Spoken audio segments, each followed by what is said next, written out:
Expression যেটা আপনি queen's বা কিংস ইংলিশে যেটাকে বলে আউট অ্যান্ড লাউড ম্যান, এবং তার ফলে আমি উইথ ডিউ রেসপেক্ট আমি মনে করি প্রফেসর ইউনূসের এই যে রেজিম অনেকাংশে বিতর্কিত হয়েছে কিন্তু তার কারণে। আপনার এই যে বিপুল পরিমাণের টাকা সেটা কিন্তু কোনো দাতা সংস্থা দিচ্ছে না।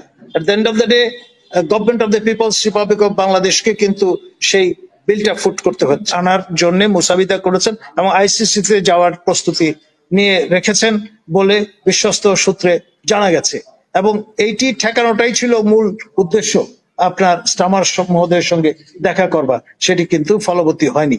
তো ফলে ব্যাপারটা কি দাঁড়াচ্ছে, যে বিষয়টা লক্ষণীয় সেটি হচ্ছে জামাতে ইসলামী বাংলাদেশের পক্ষ থেকে একটা কড়া বিবৃতি হাজির করা হয়েছে এক, এবং এটা কিন্তু সেকেন্ড লার্জেস্ট ক্রিয়াশীল রাজনৈতিক দল আপনার মুহূর্তে এক।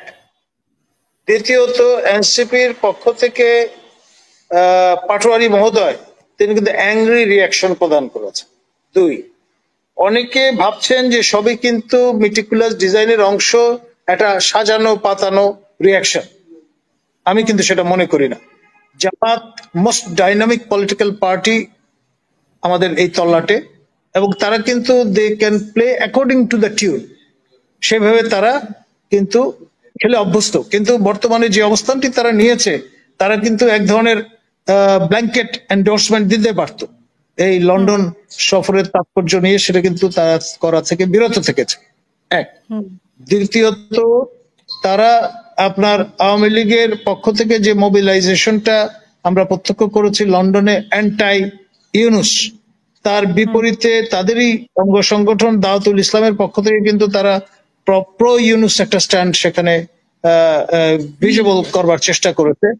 কিন্তু এখানে আবার যে জিনিসটা আমরা দেখেছি সেটি হচ্ছে আপনার এই যে রিটার্ন যে স্টেটমেন্টটা তার দিয়ে রাখলো ডি জুরো সেন্সে, এক ধরনের আপনার রেড হেরিং এর সমতুল্য বিষয়। একটা লাল কার্ড দেখানোর বদলে অন্তত আপনার একটা হলুদ কার্ড দেখিয়ে রাখলো। আর পাটোয়ারি তো তরুণ তুর্কি নেতা, তিনি তার মতো করে রিয়াকশন প্রদান করেছেন। এবং এখানে আমাদের শফিক মহোদয়ের একটা প্রবণতা আছে অতি কথনের, উইথ ডিউ রেসপেক্ট। যদিও অনেকে কোট আনকোট মিনে শফিক বলে তাকে অভিহিত করার চেষ্টা করেন, আমি কিন্তু সেটা মনে করি না। ইজ এন ইংলিশ এক্সপ্রেশন যেটা আপনি কুইন্স বা কিংস ইংলিশে যেটাকে বলে আউট অ্যান্ড লাউড ম্যান, এবং তার ফলে আমি উইথ ডিউ রেসপেক্ট আমি মনে করি প্রফেসর ইউনূসের এই যে রেজিম অনেকাংশে বিতর্কিত হয়েছে কিন্তু তার কারণে। আমরা সর্বজন শ্রদ্ধেয় professor doctor Yunus Nobel laureate, তাকে আমরা যে এস্টিমে দেখি তাকে সেই আকাশচুম্বী উচ্চতা থেকে, হিমালয়ের এভারেস্ট উচ্চতা থেকে আমাদের এই শফিক মহোদয় এই ধরাধামে নামিয়ে নিয়ে এসছেন। এইটি আমার মনে হয় সিরিয়াসলি অ্যাড্রেস করা দরকার। আমি সেই জন্য প্রফেসর ডক্টর ইউনূসের দৃষ্টি আকর্ষণ করব যে আফটারঅল আপনি আমাদের প্রফেশনের মানুষ, আপনি একমাত্র Nobel laureate son of the soil, সুতরাং তার সঙ্গে আমাদের শফিক মহোদয়ের কোন তুলনা চল না। আপনার এখানে এই স্পোক্সম্যান হিসেবে অনেক ভালো পারফর্ম করতে পারতেন লামিয়া মোর্শেদ ফর এক্সাম্পল, আমাদের এই শফিক মহোদয় নন।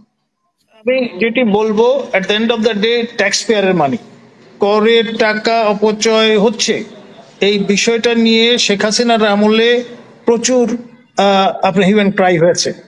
এই যে প্লেন চার্টার করে নিয়ে এয়ারপোর্টে বসিয়ে রাখতেন দিনের পর দিন, সেটা আমরা সমালোচনা করছি, এবং এই বিষয়টা মাথায় রেখে প্রথম থেকে যেটা চিন্তা করা হয়েছে যে বিমান তারা ব্যবহার করবেন না, অথচ সরকারি নিয়ম অনুসারে বিমানই তাদের ব্যবহার করার কথা ছিল।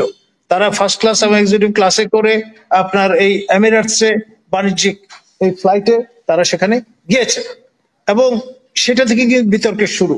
তারপরে যে হোটেলে তারা রাত্রিবাস করেছেন এই 37 কামরা ভাড়া করে, সেইটি জাস্টিফাই করা মুশকিল। আপনার এই যে বিপুল পরিমাণের টাকা সেটা কিন্তু কোনো দাতা সংস্থা দিচ্ছে না।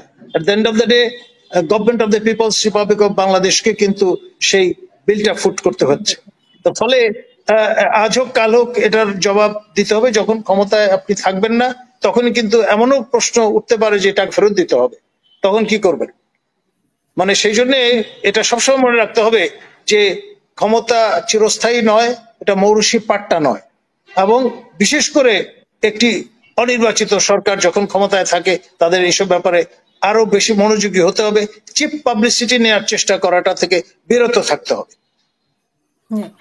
আমি দ্বিতীয়ত, আপনার এই লন্ডন সফরের সবচেয়ে বড় যে ব্যাপারটা, আপনার আমাদের সম্মানীয় দুদক চেয়ারম্যান এবং সম্মানীয় বাংলাদেশ ব্যাংকের গভর্নর মহোদয়কে নিয়ে যাওয়া হয়েছে, এবং এই নিয়ে যাওয়ার মূল কারণটাই হচ্ছে আপনার এই জালের মধ্যে আপনার টিউলিপ সিদ্দিককে আপনার নিয়ে আসা।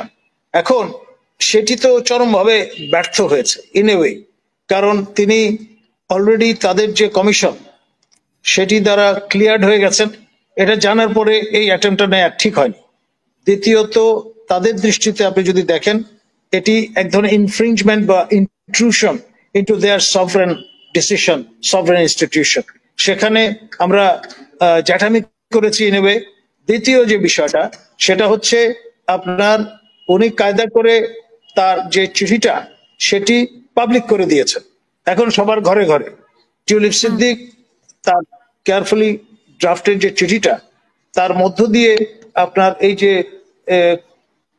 চা চক্র কিংবা লাঞ্চের দাওয়াত দিয়েছেন, দিয়ে প্রফেসর ইউনূসকে কিন্তু একটা পার্টি করে ফেলেছেন এখানে। তিনি আপনার পরে জানান দিয়েছেন যে তিনি তার সঙ্গে দেখা করবেন না। কেন করবেন না? তার কাছে মনে হয়েছে এটা আপনার কনফ্লিক্ট অফ ইন্টারেস্টের মতো একটা বিষয় দাঁড়াবে। একইভাবে স্টামার মহোদয়, তার কাছে মনে হচ্ছে এটা কনফ্লিক্ট অফ ইন্টারেস্ট হবে, সেই জন্য তিনি এবং তার সেক্রেটারি অফ স্টেট দুজনে কেউ কিন্তু দেখা করেননি বা দেখা দেননি। আর তৃতীয়ত, তাদের যে বাণিজ্য মন্ত্রী বা ট্রেড সেক্রেটারি, তার সঙ্গে পার্লামেন্টে গিয়ে প্রফেসর ইউনূসকে দেখা করতে হয়েছে। It's not other way round যে তিনি তার অফিসে দাওয়াত দিয়েছেন। 1, 2, 3। চতুর্থ বিষয় যেটি, সেটি হচ্ছে স্টামার মহোদয় আইনজীবী হিসেবে যেই চেম্বারে কাজ করেন, যেই ল ফার্মে কাজ করেন, সেই law firm almost ready crime against humanity charge আনার জন্য মুসাবিদা করেছেন এবং আইসিসিতে যাওয়ার প্রস্তুতি নিয়ে রেখেছেন বলে বিশ্বস্ত সূত্রে জানা গেছে।